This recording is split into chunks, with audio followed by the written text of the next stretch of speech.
and what was in some cases encouraged by different pagan societies, as well as killing children who were disabled, immediately after they were born. That was surprisingly common. So, you have this sense of what it is to be a Christian so early on, and I think sometimes it helps us to sort of connect with this history and then remember that it's also our present. Yes, it's the church has never not stood in opposition to the world, is really what it is. And we can think of times when the church dominated culture in Christendom. There was still sin, there was still misbehavior, there was still lots of things for the church to stand in opposition to.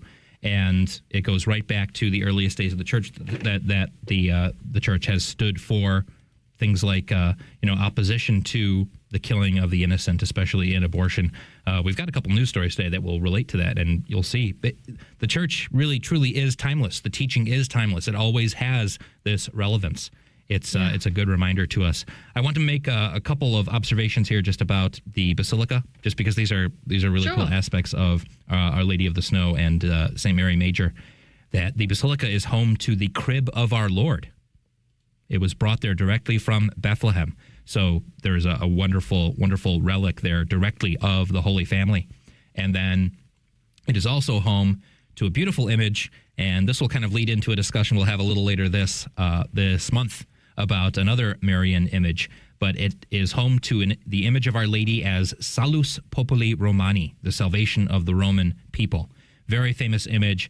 The people of Rome love this image because countless miracles for the protection of the people of Rome, hence the name of it, Salus Populi Romani, and the protection of the people of Rome have been invoked under this title and image.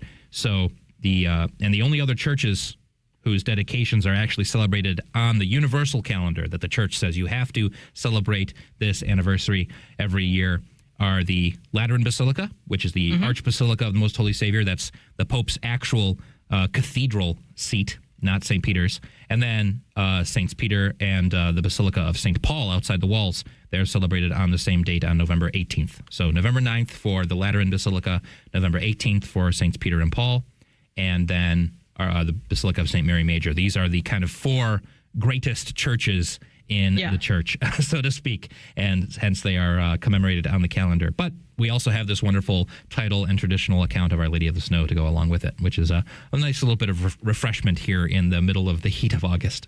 Yeah, I tend to think so. It's been rather hot out here in North Carolina and rather humid, I'll go ahead and say. So I appreciate at least the mental and the visual imagery of the snow right now. I'll say that much. Little refreshment for the mind at the very least. Yes. I do want to go ahead and remind you that you are listening to Rise Right on the Station The Cross, Catholic Media Network. The Station The Cross is a listener-funded Catholic media apostolate dedicated to proclaiming the fullness of truth with clarity and charity. Yes, indeed. And support for Rise Right and the Station of the Cross comes in part from iCatholic Mobile, which is a wireless phone service for individuals and families that provides support to Catholic media like us. You can check out more information about them at iCatholicMobile.com. And coming up on our network, you can check out at noon, you can check out Ask a Priest Live with host Rudy Carlo speaking to a faithful priest. And at 5 p.m., you can check out The Catholic Current with Father Robert McTague. Find our full lineup, though, at thestationofthecross.com. Yes, indeed. And check out our show page as well, riseright.org. You'll find all the links you need for the rest of the network, the rest of our network programming. You can also sign up for our email list. We only bug you once a week with a little newsletter on Friday, and it includes a link to our Telegram group where people can share news stories that happen throughout the day, especially ones that we don't get to in the morning because we're either have a full lineup or it just the news broke after our show aired, all these kinds of things. And also just personal updates, personal ideas, lots of good discussion happening in that group. So check us out, riseright.org. Now, Sarah, there's a story that came across our radar this morning. Really interesting survey here. This is an analysis.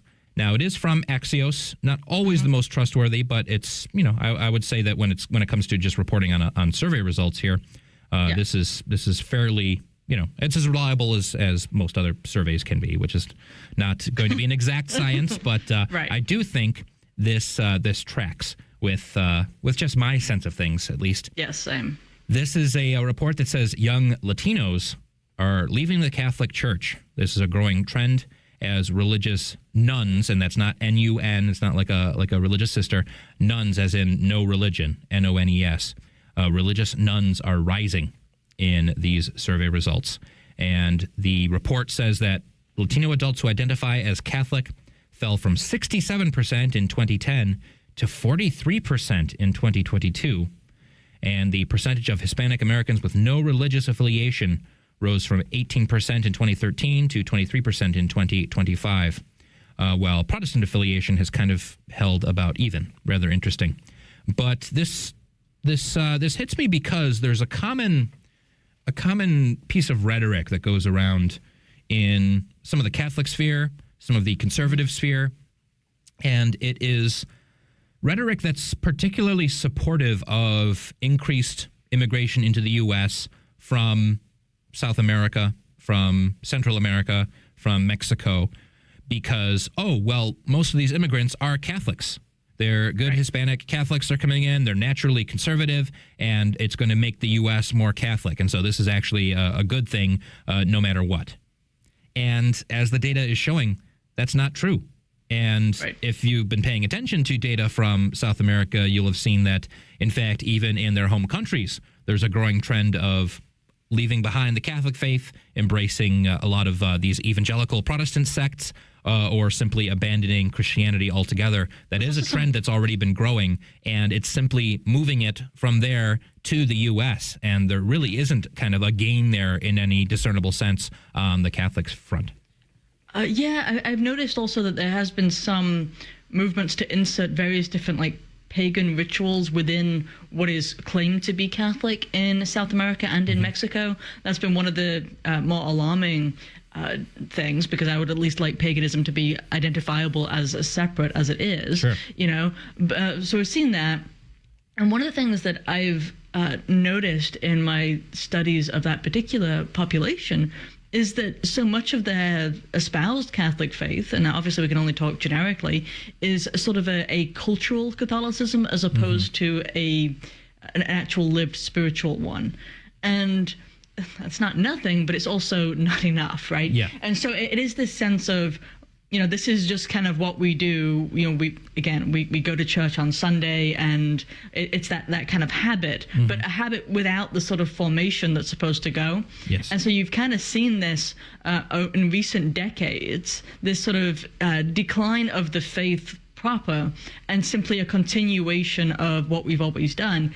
Yeah. And I don't think that sustains across generations. I don't think it sustains across generations to simply do the thing without any understanding of why, and in a very candid and perhaps crass way, without any love of God. Because that's the thing. It's one thing if you are just taking your kids to church on Sunday, or maybe even, as some Catholics do, forcing them to go to confession, right? But it's a very different thing as to whether or not they actually believe, and whether or not they understand why we're doing what we're doing, and whether they're actually being formed in any real sense, or whether they're just growing in resentment every Sunday because they're not doing what they want to do. Yeah, exactly. That's the problem of cultural Catholicism. It's been a problem in the West for a long time now, where Catholicism is simply linked to, that's kind of my cultural heritage. It's part of that, so I identify as Catholic, but I believe almost nothing about what the Catholic Church actually teaches, or I simply don't understand it, and maybe I'll kind of repeat it as I guess we're kind of anti. Maybe it even still remains somewhat conservative. Maybe it still remains somewhat. I'm opposed to abortion because that's kind of what Catholics do. But I don't really practice it. There's a way where that cultural Catholicism can still be overall conservative. But if it doesn't have that good foundation at its heart, it's really not going to do anything productive. It's going to only decrease further and further. Well, it reminds me of those Pew research studies that we got a few years ago, showing that of those who identify as Catholic, it's only about 30% who believe in the real presence. And so that even separates it from the sort of social understanding or even the social teachings of the church. For example, it separates it from all of these different sort of moral issues and just looks directly at, do they believe in the foundational spiritual teachings of the church? Do they believe in the Eucharist? And if the answer is no, then you're actually already not Catholic. And what I wish we knew, and what no survey can really show us, is whether or not, say, the generations before have, if you could actually see that the belief changing, behind the label. Because by the time somebody says, I'm no longer Catholic, they've probably been for many years separated from the actual faith, within of the church. And so the question becomes, okay, why are you going? Are you going because of some sense of obligation, some sense of social pressure? Are there all these different reasons of why they might be going, or just because this is the habit that has been formed? Not a bad habit, but also not enough. Yes. And that's the thing that I wish we could kind of go back and sort of evaluate where this took place. But, you have had the very same things that I think that are happening here in the West in terms of that just taking your kids by habit is not enough and leads to a falling off is also happening in the Latino communities, including south of the border. Yeah. It's a problem that doesn't really know any borders, so to speak. It's an ongoing cultural issue, this decline, and there's a generational aspect too, and a lot of that has to do with the influence of secular culture on younger generations. So it's unfortunately discouraging news, but hopefully it can be galvanizing to people to say, oh, I need to actually embrace my faith, know it, learn it, understand it, and spread it to others. Whether that be my own family, my friends, anyone on the street, however possible. That should be our motive. More news and commentary coming up on the other side of this break. You're listening to Rise Right. Hear what our listeners are saying about the regularly updated iCatholic Radio mobile app. iCatholic Radio is the most truthful and important site that any of us could ever listen to today. We get the truth. We get good people telling us what is going on in the world. Thank you so much. It's a gift from God. Download the free iCatholic Radio mobile app today on your Android or Apple mobile device. So it is definitely very appropriate to get angry, to feel frustrated, especially when we see people, especially pastors in certain offices, who lead others to sin. But we always have to remember that we need to appropriately express this anger as disciples of Christ. Caritas in veritate. It's a fundamental principle. Charity in truth. And the basic point I want to make is this. Bad shepherds do not justify being bad sheep.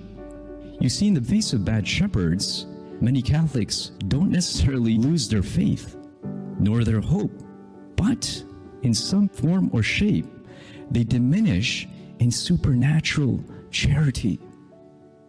That's Sermons for Everyday Living, weekdays from 6 to 7 a.m. Eastern on the Station of the Cross. This is Jesuit Father Robert McTague. If you ever wanted to ask me a question directly, now's your chance. When you support the Station of the Cross at just $1 a day, you'll receive exclusive access to Straight Answers with Father McTague. Each month we'll gather for private live video chat where I'll take your questions and we'll dive deeper into the truths of the Catholic faith together in real time. To learn more, visit thestationofthecross.com.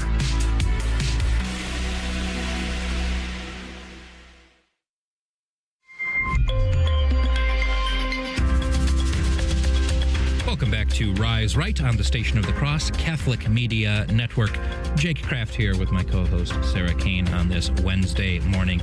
And here are your headline news. Breitbart reports, man with cache of weapons arrested at Trump golf course.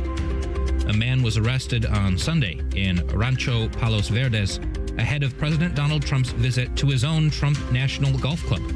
The man, 38-year-old Janine John Tail, interesting first name there, had allegedly been walking the golf course grounds, taking photographs and videos while appearing to monitor security planning activities. LA County Sheriff's deputies found firearms and ammunition on Tail's person and in his vehicle. Law enforcement also searched Tayl's home and found more firearms, body armor, and more ammunition. And One America News reports Luigi Mangioni's legal defense demands broadcast access and an open trial. Defense attorneys representing Luigi Mangioni, the suspect charged in the fatal shooting of United Healthcare CEO Brian Thompson, have formally challenged proposed court access restrictions, arguing that full media access and live broadcasting of the upcoming trial are necessary to protect their clients' constitutional rights. OANN reports man arrested in connection with the largest of 3 disastrous wildfires in the Spokane region. Aaron F. Farinacci, 37, was taken into custody on suspicion of first-degree arson this week after Spokane County Sheriff's Office detectives and Washington Department of Natural Resources investigators determined probable cause that he may have started the Old Trails Fire in Spokane. His bond was set at $1 million. Guess it wasn't climate change after all. I guess so. And the Post-Millennial reports trans influencer Sydney Starr charged with child sex crimes. Stephen Favors was booked under his birth name and male sex, but is better known by the alias Sydney Starr. Hapesville Police Department officers responded to the embassy suites on International Boulevard, where an investigation led to Favors' arrest. At 37 years old, he has been charged with battery against a child under 16, aggravated child molestation, and more sexual offenses. The Federalist reports Florida Attorney General calls for impeachment probe into judges' SPLC ties. Florida Attorney General James Uthmeier wrote, in light of recent revelations concerning potential criminal conduct by the SPLC, the Southern Poverty Law Center, Judge Nancy Abudu's leadership role within the SPLC raises serious questions about what she knew and did and whether she should continue serving on the federal bench. As such, I strongly recommend that the House of Representatives and Senate take up their constitutional duty to serve as a check on the judicial branch and conduct an inquiry into this judge. The National Pulse reports Spanish official fired for leaking migration invasion data. A staff member of Spain's Department of National Security, roughly equivalent to the United States National Security Council, was fired after publishing an alert detailing the surge of illegal migrants into Ceuta, a Spanish city in North Africa, from Morocco. The information about the illegal immigrant surge at Ceuta was allegedly not meant to be public, as it was intended solely for internal use, according to Spanish media. And Just the News reports federal trial over Paramount-Warner merger set for early 2027. A federal trial over the Warner Brothers Discovery and Paramount Skydance merger has been scheduled for March 2nd of 2027. Democratic state attorneys general, led by Rob Bonta of California, are suing over the merger, as we reported recently. The attorneys general, who required a trial date of April 2027, claim that the $110 billion merger would extinguish competition, cut jobs, and harm consumers. Paramount provided a statement saying they welcome the trial to show there are no antitrust concerns. And those are your headline news. And Sarah, I'm struck by this report from the National Pulse. Spanish official fired for leaking migrant invasion data. And this poor Spanish official was dismissed. He was fired because he issued an alert over a border breach in Spain. So he's a government official. He's saying there's a breach of the border here, and they said, oh well, this is meant to be private. No one's supposed to know about this. This is just for internal use. No one's supposed to know that 49,000 illegal migrants from Morocco had suddenly rushed the Spanish border. Yeah, I mean, we covered the craziness of that story. We could have an alert for. Yes, right. I was going to say, alert. You know, you kind of ought to know about this. But yeah, it was, and that was the actual alert included that number 49,000, which, by the way, that number later rose to 70,000. That's how many people there were. That was, I mean, that's bigger than a lot of armies. If you're covering history and you're covering different battles, that's what that is. And remember, these were not, struggling families who are avoiding some war-torn whatever. Yeah. Instead, these were fighting age males who were coming over. And we're being bussed in by Morocco, by the way. There's footage out there of these people loading up trucks, and Moroccan trucks. These are funded or endorsed by the Moroccan government, bringing them to the border to send them over into Spanish territory. Yeah, exactly. And so this woman, this staffer, was fired by phone. My goodness. They kind of entirely ignored their own protocols there. I mean, what strikes me is the fact that their main concern here is the staffer and not the migrant crisis. Yep. I mean, the alleged secrecy of this report that, okay, where the information is just for us to analyze internally. We don't want to make this public, even though the data she released was accurate. So this wasn't an issue of you misinformed the public. We had this internal report and it was later determined to be false. No, she published this as an actual it's a public service for people to know what's going on in this case. How dare you inform the people who vote for us? This is not a matter of national security national security relied on this remaining secret. No, by no means. This is important news for people to understand that this is what is happening, and the effect on Ceuta has been overwhelming. Estimates are suggesting that, again, this surge has essentially doubled the city's existing population by all these migrants coming in, and now they're remaining in there. They're setting up camps all over on the local beach, all throughout public spaces. Their public services have collapsed as a result. It's just it's a disaster area at this point. It's an emergency area, and for this to be considered so secret, and it's Spain's government. Spain has a very liberal government. For them to consider this consider the public so unworthy of knowing this data that this official was fired. I think it doesn't even accomplish anything on their part. It's really just petty punishment of this official to say, okay, you leaked this and we're mad at you, so we're going to fire you, because it's not fixing the issue. The data is already out there. It's already happened. There's no going back from that. So it's really just a matter of ideological punishment at this state. Right, and so if you're either in Ceuta or if you're in mainland Spain and near the border, you kind of need to know. Yeah. I mean, we showed the videos a couple of days ago, so I don't want to bring them up again.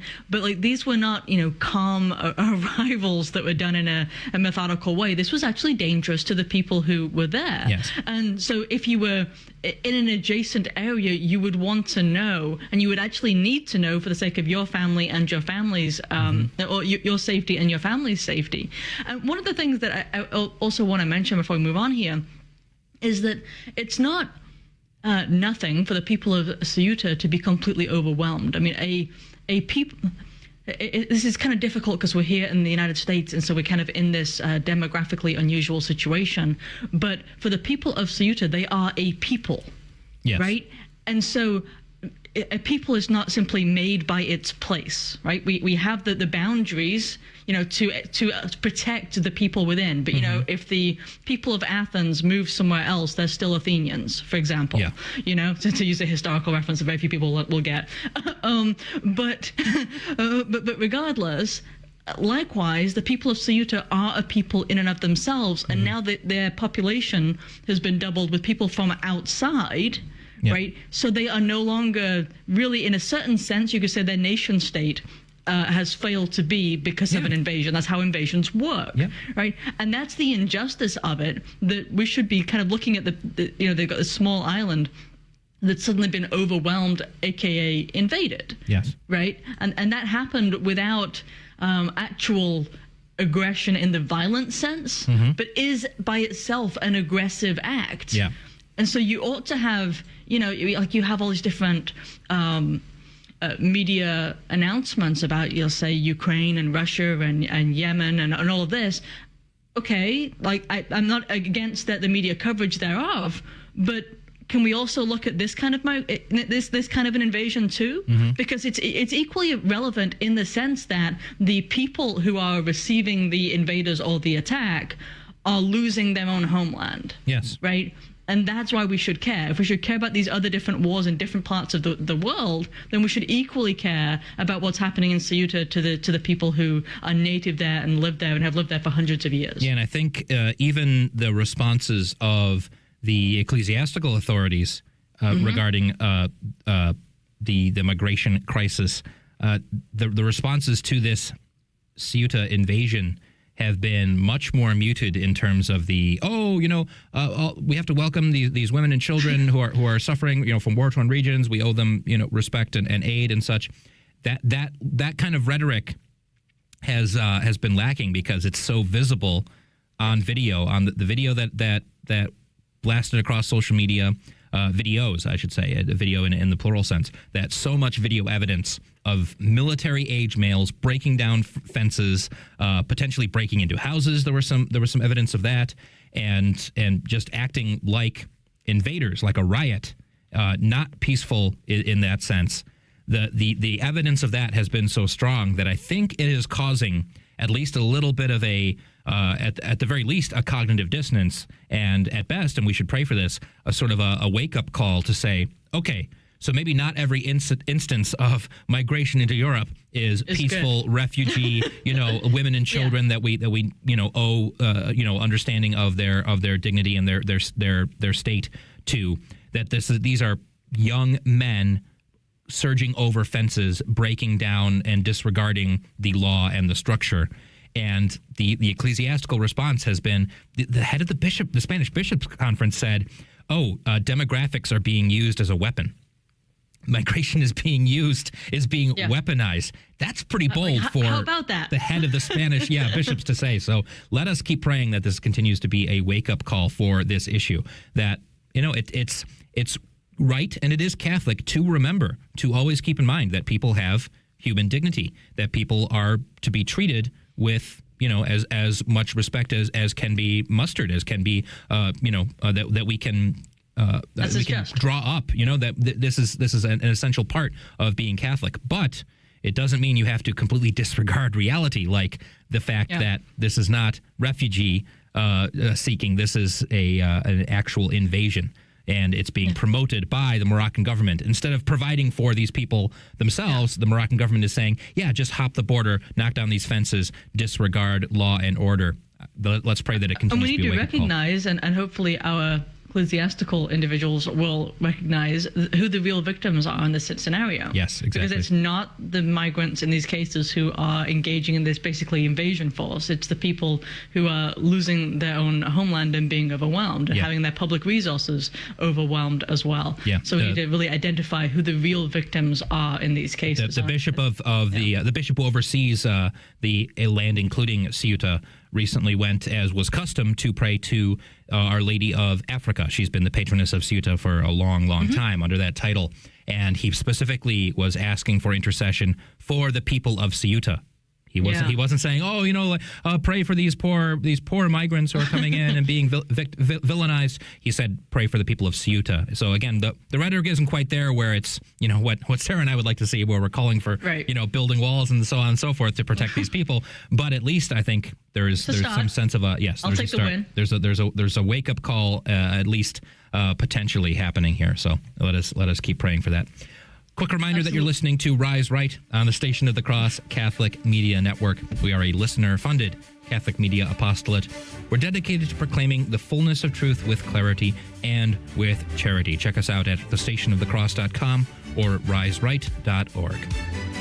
Coming up on our network at 12 noon Eastern Time, check out Ask a Priest, featuring faithful Catholic priests who join host Rudy Carlos to answer your questions about the Catholic faith.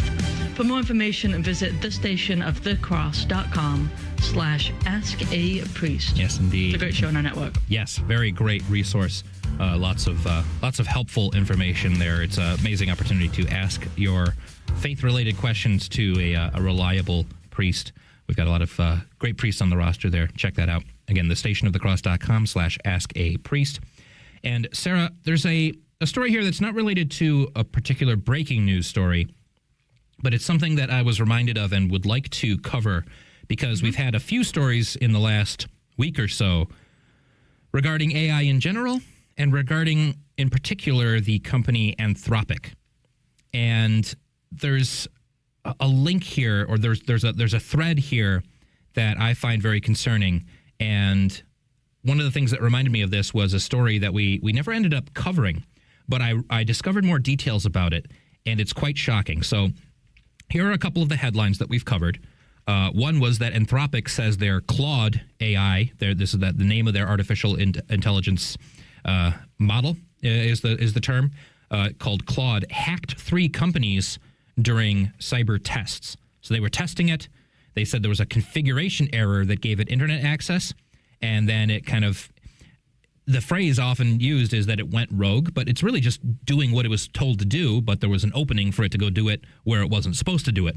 And this happened just days after OpenAI said that ChatGPT did a similar thing during testing. It got into the internet and attacked an AI conglomerate, an AI firm. It was called Hugging Face, weird name, but it was really just it's an AI related firm that has an online presence. So this is all, it gets kind of technical into what is actually happening here, but the essential premise here is that the AI got onto the internet and was able to hack into other companies' internet presence, internet databases. And then we had a news story maybe a couple days earlier, maybe about a week earlier. China's hottest AI company, Moonshot AI, it's a Chinese AI lab, is alleged to have stolen Anthropic's data. They had this covert plot where they stole Anthropic's data for AI to train their own AI model. And then, Sarah, there's an amazing story. This is the details of this story that kind of broke recently, and I found out some of the actual details of it, and quite shocking. Did you know that Anthropic has been buying up unique books, old books, one-of-one copies in some cases, scanning them into their database, and then destroying those books? Yes, this has been sort of. I thought that I hated AI, and then there was this story, and I was like, that whole meme, you just don't hate them enough. Yeah. That's kind of how I felt with regards to AI at this. And so apparently they found out that it's faster if you take the book and just they have this machine to sort of cut off its spine in order to go through it and to scan that data in to train their language models, which is horrific. And then I saw a story or a coverage of the story over at Yahoo Finance, who were just saying that now booksellers are apparently seeing a surge in these mysterious bulk book orders, which is horrific. And what they're looking for especially are rare works. Yes. Right? So it's not the books that you would commonly find at your local bookstore that are available in high demand, because they can generally get copies of PDFs and so on of those and feed it into the machine, or buy an ebook copy and just feed that into the machine. So that's not what we're talking about. And we're instead talking about books that are harder to come by. Yeah. Books that are older, the books that have the perfect smell. Yeah. Those especially yeah. Books, it's particularly books before around like 2022, 2023, because they can be guaranteed to be free of AI generated text, because the whole idea is they want their AI to be as realistic as possible, as not detectably AI as possible. And I kind of want to run through some of the details here, because this is it was a fellow named Ola Lehman on Twitter broke this down quite clearly here. So it's called Project Panama.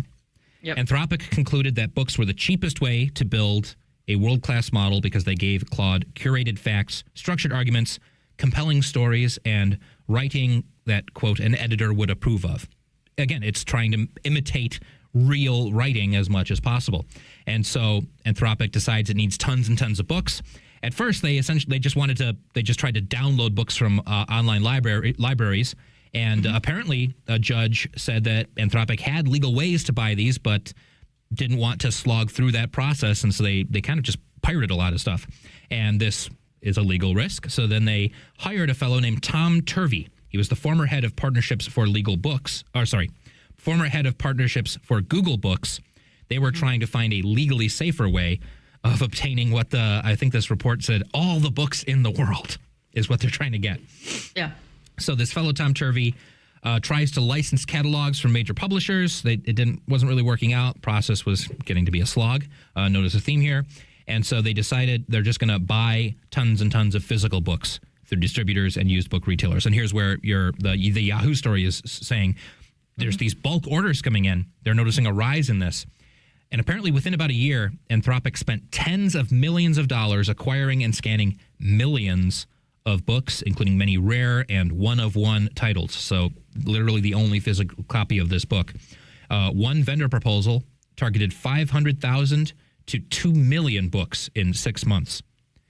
And what they did is they would dismantle them. As you said, Sarah, there's this cutting machine that removes the spine, trims the pages, and then they can scan them, and then they just recycle the paper. So all these unique books fed into this library of scanned books, and it's a private library that Anthropic can search and that they plan to store forever, but the scans are not available to the public and were never open sourced. They essentially belong to Anthropic. Lost, yes. Yeah. It's basically lost data at that point. And it kind of stems in part from a lawsuit that was filed back in June 2025 that I was looking at, in which a judge ended up ruling that using pirated books was illegal, okay? Mm-hmm. And so Anthropic settled with the authors that they allegedly pirated from for $1.5 billion, which is a massive amount of money, but also probably not that big to Anthropic, because remember, Anthropic is being used by America's military. Yes. Just to give you an understanding of like how much money, well, it's military. So you might wonder, so wait, China wants to copy the system used for America's military. I'm sure there's no nefarious purpose behind that, right? Right, yeah. So the judge ruled that using pirated books was illegal. Anthropic does this massive payout. Mm-hmm. But the judge did say that digitizing legally purchased print books qualified as fair use and was transformative because they weren't reproduced or redistributed, but rather became simply part of their Anthropic's central private library thing. Yeah. Which, I mean, honestly, I don't see how that kind of lines up with historic precedent, because, I mean, I do recall in the past that you had lawsuits against groups like Google Books when they were scanning in books and then making them widespread available to the public. That became a problem. It seems really ironic that instead you had this other company that can come in, scan the books, and then not make them available, and that's perfectly okay. Yeah. And at least Google Books wasn't entirely destroying the books in the process. So I'm hoping that there's a legal means through which we can kind of put an end to this. But at the moment, it doesn't seem clearly available. And at the moment, they're buying up more and more of these rare books. So it kind of seems like we're living in this dystopian novel in which you kind of have to, collect all of your all these different rare and beautiful things to keep them safe from the AI. This has been an issue that has been brought up, and in many ways it's a minor thing, because a lot of these I'm talking about film and TV. Film and TV, a lot of people have been talking about owning physical copies, physical publications, because when a company controls something, this has come up with Disney owning the rights to a show, no longer producing physical copies because, you can just stream it on Disney Plus, and then, we're taking it off Disney Plus, and now you can't watch it anywhere.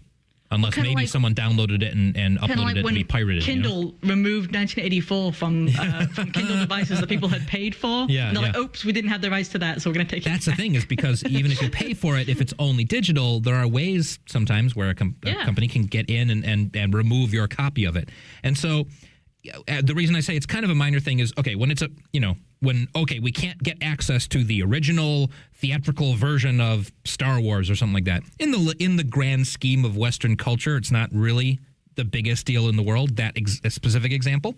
I agree. But the principle of it here, the principle of these massive companies controlling the information that you receive, is that any different than the massive news media outlets controlling what news you're receiving? It's the similar process here. It's a similar idea at stake, where you just are not able to access these parts of your culture, your heritage, your history. You may not even be particularly interested in a certain book. A lot of these one-of-one copies, maybe a lot of them are junk books. They're just one-off novels by authors who weren't particularly good at writing. And it's just a matter of the AI companies trying to accumulate as much raw data as possible. But the principle of it, where Anthropic now owns this private library of rare books that you can't get anywhere else, that in and of itself is extremely concerning. It's something that we need to be very aware of. And I don't know what the legal, as you said, Sarah, the legal recourse is here. But it's certainly something that we need to know about so that if someone else, comes forward and is able to address it in some way, we can support them. We can say, yeah, I know what you're talking about. And you can spread the word to say, this is what a company like Anthropic is doing. This is far from a good legal, principled, ethical use of artificial intelligence and building it. It's quite concerning. Absolutely. I do think that it falls against the advocation by Pope Leo that use of AI ought to acknowledge what it means to be human. Yes. I think there's something very deeply inhuman about this. Yes, so we should definitely be keeping an eye on it. Thank you for listening to us today. You've been listening to Rise Right. I'm Sarah Kane with Jacob Martin Kraft. Join us tomorrow. Yes, indeed. Until then, God bless you and Our Lady keep you.